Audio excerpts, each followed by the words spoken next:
కథ పేరు నా పేరు నా గుర్తింపు. ఈ కథ ఈ మాట వెబ్ మ్యాగజైన్లో మే 2024లో వచ్చింది. పిల్లల సెలవులకి వాళ్ళ అమ్మమ్మ నాన్నమ్మల ఇళ్ళకి వెళ్ళి తిరుగు ప్రయాణంలో ఉన్నాం. రైల్లో ఎదో సీట్ల పిల్లలు ఇంచుమించుగా మా పిల్లల వయసులోనే ఉన్నారు.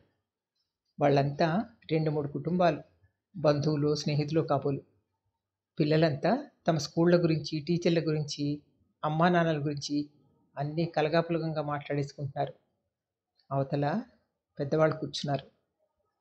వాళ్ళల్లో 10 ఏళ్ల పాప చెప్తోంది, మా పాపకి నాకు స్విమ్మింగ్ ఇష్టం, ఇంకా నాకు కూడా పాపలాగే సైన్స్ ఇష్టం. తండ్రి గురించి చెప్తోంది. తన దృష్టిలో తండ్రి హీరో అన్నది స్పష్టంగా తెలుస్తోంది. ఆ మాటలు అప్రయత్నంగానే మా చెవుల్లో పడుతున్నాయి. వింటున్న మా అబ్బాయి నెమ్మదిగా నా వైపు తిరిగి, చూడు వాళ్ళ నాన్నని ఎంత చక్కగా స్టైల్గా పిలుస్తుందో ఆ అమ్మాయి, నువ్వేమో నాన్న అనమంటావు, కనీసం డాడీ కూడా అననివ్వవు అన్నాడు చిన్న గొంతుతో. నేను నవ్వి ఊరుకున్నాను. తన స్నేహితులు ఎవరు నాన్న అని పిలవరని చాలాసార్లు చెప్పాడు. వాడికి ఆ పిలుపులో అందం కనిపించట్లేదని అర్థమైంది. మాట్లాడే మాటల్లో తెలుగు పాలు తగ్గిపోతోందని, కనీసం అమ్మా నాన్న పదాలన్న పిల్లలకి అలవాటు అవ్వాలని నా ఆలోచన. ఈ మధ్య వాడికి మాకు జరుగుతున్న గొడవ ఇలాంటి పిలుపుకి సంబంధించిందే. మా ఇంట్లో పిల్లల్ని ముద్దు పేర్లతో పిలుస్తుంటాం. ఇప్పుడిప్పుడే హై స్కూల్కి వచ్చిన ఆదర్శ్ అభ్యంతరం చెప్తున్నాడు. వాడి వైపు వాడు రైటే, మా వైపు మేము రైటే. పిలుపు అనేది చాలా ముఖ్యమైనది ఒప్పుకుంటాను. చిన్నప్పటి నుంచి వాడిని ముద్దుగా చిక్కు అంటూ పిలిచేవాళ్ళం. అదే ఇప్పటికీ ఇంట్లో కొనసాగుతోంది. వాడి చెల్లికి వాడికి గొడవ వస్తే ఆ పేరుతో వాడిని అల్లరి పెడుతోందని మరీ అభ్యంతరం చెప్తున్నాడు. ఒకరోజు భోజనం చేయనని నిరాహార దీక్ష చేయబోతే నచ్చజెప్పాను. చిక్కు, నిన్ను ప్రపంచంలో ఇలా పిలిచేది నాన్న, చెల్లి, నేను. నువ్వంటే ఉన్న దగ్గరతనం వల్ల ప్రేమగా అలా వచ్చేస్తుంది. కోపం తెచ్చుకోకురా. 14 ఏళ్ల వయసు వాడిది. నా మాటలకి సమాధాన పడలేదు. మొన్న ఈ మధ్య వాడి స్నేహితులు ఇంటికి వచ్చినప్పుడు నేను మామూలుగా అలవాటైన ధోరణిలో పిలిచేశాను. వాడు ముందుగా హెచ్చరించిన పొరపాటు జరిగిపోయింది. వాడికి కన్నీళ్ళు ఒక్కటే తక్కువ. స్నేహితుల్ని పంపించి ఆకలి లేదని పడుకుండిపోయాడు. ఎంత బతిమాలినా ప్రయోజనం లేకపోయింది. అపరాధ భావంతో నేను భోజనం చేయలేకపోయాను. వాళ్ళ నాన్న వాడికి సర్ద చెప్పలేకపోయారు. ఆయన నన్నే విసుక్కున్నారు. మర్నాడు స్కూల్లో అందరూ అలాగే పిలిచారని ఇంటికొచ్చి పెద్ద యుద్ధమే చేశాడు. వాడి బాధను అర్థం చేసుకుని ఆ రాత్రి భోజనాల దగ్గర వాళ్ళ నాన్న అందరం ఇంక నుంచి ఆదర్శని పేరుతోనే పిలవాలని ఒక తీర్మానం చేసేశారు. అప్పటికి శాంతించి, మీరందరూ నేనంటే ఇష్టంతో చిక్కు అని పిలుస్తున్నారని తెలుసు. నా పేరంటే నాకు ఇష్టం, అలా పిలిస్తేనే నాకు నచ్చుతుంది. నేను వచ్చే సంవత్సరం 10వ క్లాస్కి వస్తున్నాను. ఎస్పీఎల్ పోటీలో కూడా ఉన్నాను అన్నాడు వాడు ధీమాగా. వాడి చెల్లి వెంటనే ఎక్కిరింపుగా ఏదో అనబోయి తమాయించుకుంది. నేను పెరుగుతున్నానుగా మమ్మీ అనే కాంప్లాన్ యాడ్ జ్ఞాపకం వచ్చింది. అందరం ముందు కొంచెం తడబడినా వాడిని పేరుతో పిలవడం అలవాటు చేసుకున్నాం. పేరుకుండే ప్రాముఖ్యత బీఎడ్ చదివే రోజుల్లో మా భీమేశ్వరరావు మాస్టర్ చెప్పారు. ఇప్పటికీ మా మిత్రులు అందరం ఉద్యోగ జీవితాల్లో ఆ సూత్రాన్ని విజయవంతంగా ఉపయోగించుకుంటున్నాం కూడా. అంతెందుకు, పసివాళ్ళుగా ఉన్నప్పుడే పిలుపుకి తలలు తిప్పి చూస్తారు పిల్లలు. ఊహ తెలుస్తూనే వాళ్ళ పేరే వాళ్ళ గుర్తింపు అన్నది అర్థమైపోతుంది కాబోలు. చిన్నవాళ్ళకైనా పెద్దవాళ్ళకైనా పిలుపులో ఒక గౌరవం స్పష్టం అవుతుంది. అది కాపాడటం చుట్టూ ఉన్న వాళ్ళ బాధ్యత. ఎలా కాదంటాను. రైలు దిగి రాత్రి ఇల్లు చేరేసరికి మా మేడ మీద వాటాలో లైట్లు వెలగడం గమనించాను. ఎవరో కొత్తగా అద్దెకొచ్చినట్టున్నారు.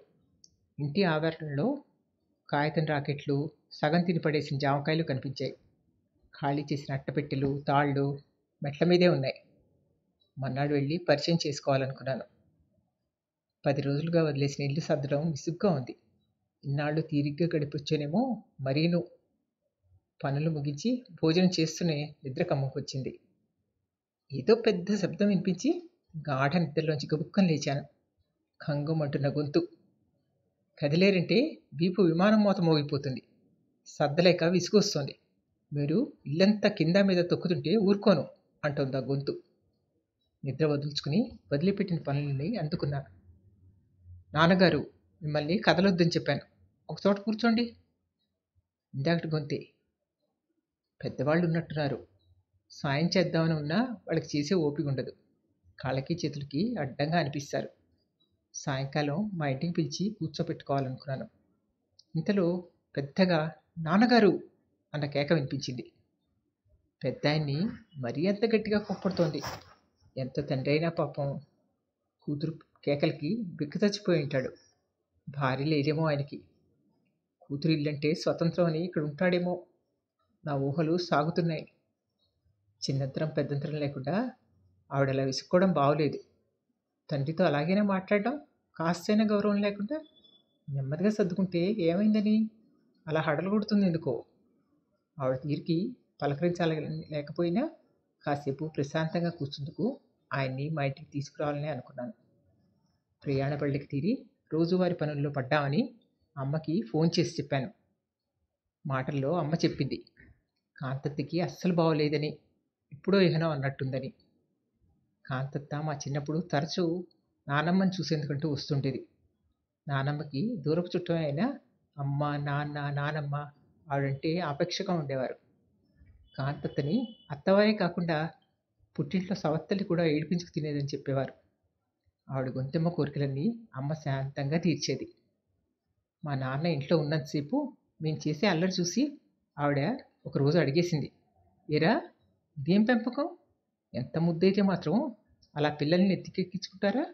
కాస్త భయం నేర్పుకోవద్దు అంది. మేమందరం ఆవిడ మాటలకి నిశ్శబ్దం అయిపోయాం. నాన్న మాత్రం నవ్వేశారు. ఈ వయసులో కాకపోతే వాళ్ళని ఎప్పుడు ముద్దు చేస్తాం పిన్ని, ఇంతలోనే పెద్దవాళ్ళు అయిపోరు. అయినా అల్లరి పిల్లలకి సహజమే కదూ అన్నారు. అంతా బాగానే ఉంది. ప్రేమ మనసులో పెట్టుకో. వాళ్ళు అల్లరి పిల్లలుగా అందరి దృష్టిలోనూ పడతారు. నీ దన్ను చూసుకుని చదువు కూడా నిర్లక్ష్యం చేస్తారేమో చూసుకో. నాన్నగారు అని పిలిస్తే వాళ్ళ అల్లరికి ఓ హద్దు తెలుస్తుంది. తండ్రి అంటే గౌరవం ఉంటుంది. అలా అలవాటు చెయ్యి అంటూ మమ్మల్ని అలాగే పిలవమని పట్టుబట్టింది. మా అలవాటు మార్పించి మరీ వెళ్ళింది. చెల్లి, తమ్ముడు, నేను ఆ పిలుపు అలవాటు చేసుకుందుకు చాలా కష్టపడ్డాం. మొత్తానికి ఆవిడంటే భయంతో నాన్నగారి పిలుపుని అలవాటు చేసుకున్నాం. అందుకే ఆవిడ వస్తోందంటే మాకు అంతగా నచ్చేది కాదు. ఇప్పుడు తలుచుకుంటే నవ్వొస్తుంది. ఆవిడ మా మీద అలా బలవంతంగా పెత్తనం చేసి మా నాన్నని దూరం చేసేస్తోందనిపించేది. కానీ అదేం జరగలేదు. ఆయనతో అదే చనువు, అదే ప్రేమ కొనసాగింది.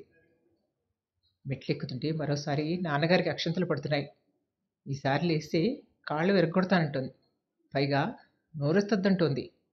మళ్ళీ మళ్ళీ పెద్ద ఆయన అంతలేసి మాటలు అనిపించుకోవడం బాగోలేదు. తలుపు కొట్టనా వద్దా అనుకునేంతలో ఆవిడే ఏదో పని మీద తలుపు తీసింది. ఉలిక్కిపడి అంతలోని నవ్వు ముఖంతో, కింద పోర్షన్లో ఉంటున్నది మీరేనా? రండి రండి అంది మర్యాదగా. సర్దుకోవటం పూర్తి కాకపోవడంతో హాల్ అంతా సామాన్తో చిందరవందరగా ఉంది. లోపల గదిలోంచి 10-11 ఏళ్ల అమ్మాయి తొంగి చూసింది. ఆ అమ్మాయిని తోసుకుంటూ 6-7 ఏళ్ల పిల్లాడు రిబ్బును బయటకొచ్చాడు.